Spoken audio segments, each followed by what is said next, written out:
One of the things I love about Italian food is the way they get the most out of just a few quality ingredients.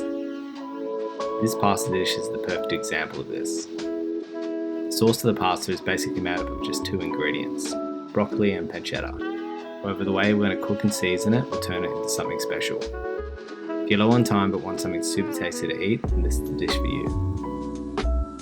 We're going to start off by peeling 2 cloves of garlic. I find the easiest way to do this is to cut off both ends, and then use the side of your knife to crush the cloves slightly using a bit of downward pressure. The skin should then come off pretty easy when you try and peel each clove.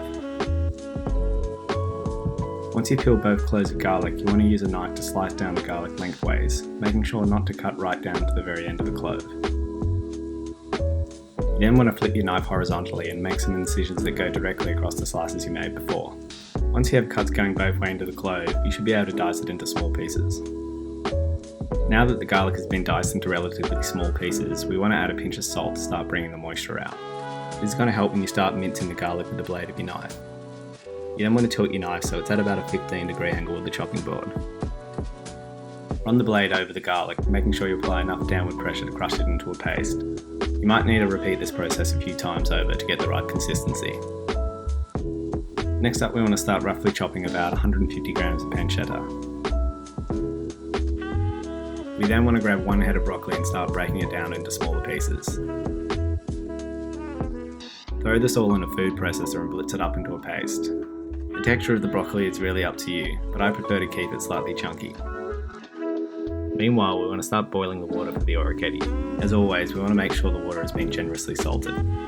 We'll then start preparing the pasta sauce by adding a good amount of extra virgin olive oil into a room temperature fry pan. Add in the pancetta and fry these slowly to render out as much fat as possible.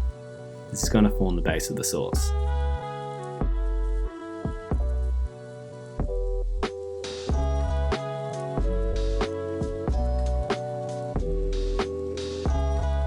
Next we want to add the minced garlic, and give this a bit of a stir through to flavour the oil.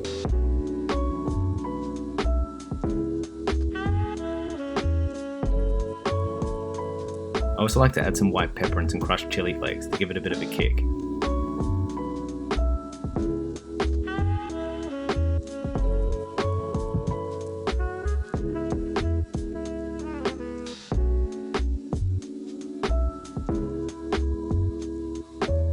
Meanwhile, once the water is boiling, add in some of the dried orecchiette pasta. We want to make sure we only cook the pasta about halfway, as the rest of the cooking will be done in the sauce.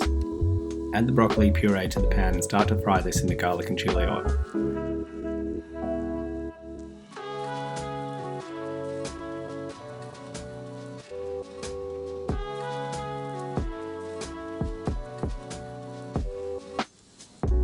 Season the sauce with a bit of sea salt, and then add the half-cooked orecchiette, making sure to keep quite a bit of the water it cooked in.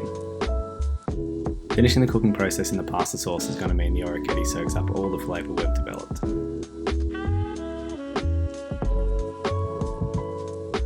Keep stirring this on a medium heat for a few minutes until the sauce starts to reduce.